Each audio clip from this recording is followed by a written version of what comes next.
سنا ہے 14 فروری کوئی ڈے منایا جاتا ہے اور اس میں کچھ لڑکے جو ہیں وہ یہ کہتے ہیں کہ یہ ایک انٹرنیشنل دن ہے جس میں ہم نے پھول دینا ہے کسی لڑکی کو، اظہار محبت کرنا ہے۔ ایک سنار کے بارے میں عارف رومی نے لکھا ہے کہ وہ اس نے بے اولاد تھا تو اس نے ایک بچہ لے کے پال لیا، تو بچہ اس کو باپ کہتا تھا، اس کی بیوی کو ماں کہتا تھا۔ انہوں نے لے پال ایک بچہ تھا، اور یہ لوگ جن کی اولاد نہیں ہوتی ترس جاتے ہیں، کئی دفعہ ترسے ہوئے لوگ تھے، بچے کو لے لیا، پالا، وہ بچے نے بھی حد کر دی فرما برداری کی۔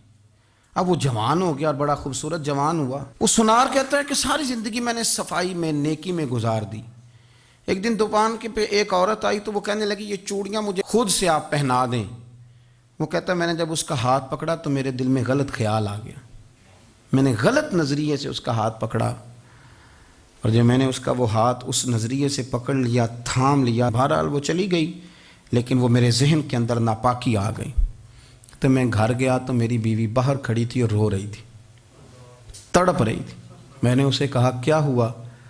تو وہ کہنے لگی کہ بچہ ساری زندگی فرما بردار رہا، میں نے ماں بن کے پالا، پر آج اس نے غلط ذہن سے میرا ہاتھ پکڑ لیا ہے، اور میں تڑپ گئی ہوں، ٹوٹ گئی ہوں کہ یہ اگرچہ لے پالک تھا، کسی کا تھا، پر میں نے تو پتر سمجھ کے پالا تھا، یہ کیا ہوا؟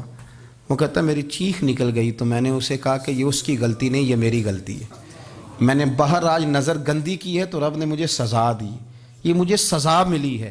تو کسی کی بہن کو پھول بھیجنا چاہتا ہے تو اگر اسی رات تیری بہن کو پھول آ گیا تو کسی کی بیٹی پر گندی نظر ڈالتا ہے تو اگر یہ تیرے گھر میں یہ قرض چکانا پڑا۔ وہ ایک دوست ہے تو وہ پسند کی شادی کر رہا تھا اس کے گھر میں، تو اس کی بہن نے کہا ہے اس کی بہن نے کہا، اس نے کہا بھائی تو مرضی کی شادی کر رہا ہے، میرا ابا اپنی پگڑی تیرے پیروں میں رکھتا ہے، ماں دوپٹہ رکھتی ہے کہ بیٹے ہم تباہ ہو جائیں گے، نہ کر، اور آج اگر تیرا یہ حال ہے تو پھر مجھے بھی اجازت دے، میں بھی مرضی کی شادی کروں۔ تو وہ کانپ گیا بری طرح سے، وہ کہتا ہے یہ تو کیا کہہ رہی ہے؟ اس نے کہا تو تیرے لیے اگر یہ جائز ہے تو میرے لیے کیسے منع ہو گیا؟ تو یہ کوئی مہذب قومیں نہیں جو ایسے کرتی ہیں، یہ کوئی تعلیم یافتہ ہونے کی یا گورا چٹا ہونے کی علامت ہے؟ کیا آپ کسی کو پھول بھیجیں گے؟ شرم نہیں آتی؟ مہذب قوم اور شریف لوگ کون ہوتے ہیں؟ میرے نبی کریم علیہ السلام نے فرمایا الحیاء من الایمان، حیا تو ایمان کا حصہ ہے، اگر تیری نظر زیادہ جھکی ہوئی ہے تو زیادہ حیا والا ہے۔ اس لیے یہ کوئی گند مند کسی جگہ بھی کسی شخص کو کرنے کی اجازت نہیں، ورنہ یاد رکھیں اس لیے کہ جب آپ کے گھر میں بہو بیٹیاں ہیں، بہنیں ہیں، پھر بھی آپ یہ ذوق بنائیں تو پھر پتہ نہیں کیا سوچتی ہے دنیا، کہاں رکیں گے۔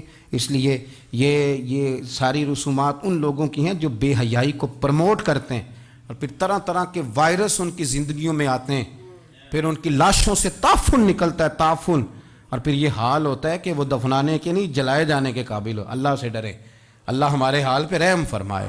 اس لیے کوئی ایسی غلط حرکت نہیں کریں، بچوں پر نظر رکھیں۔ اللہ ہمیں سمجھنے کی توفیق عطا فرمائے۔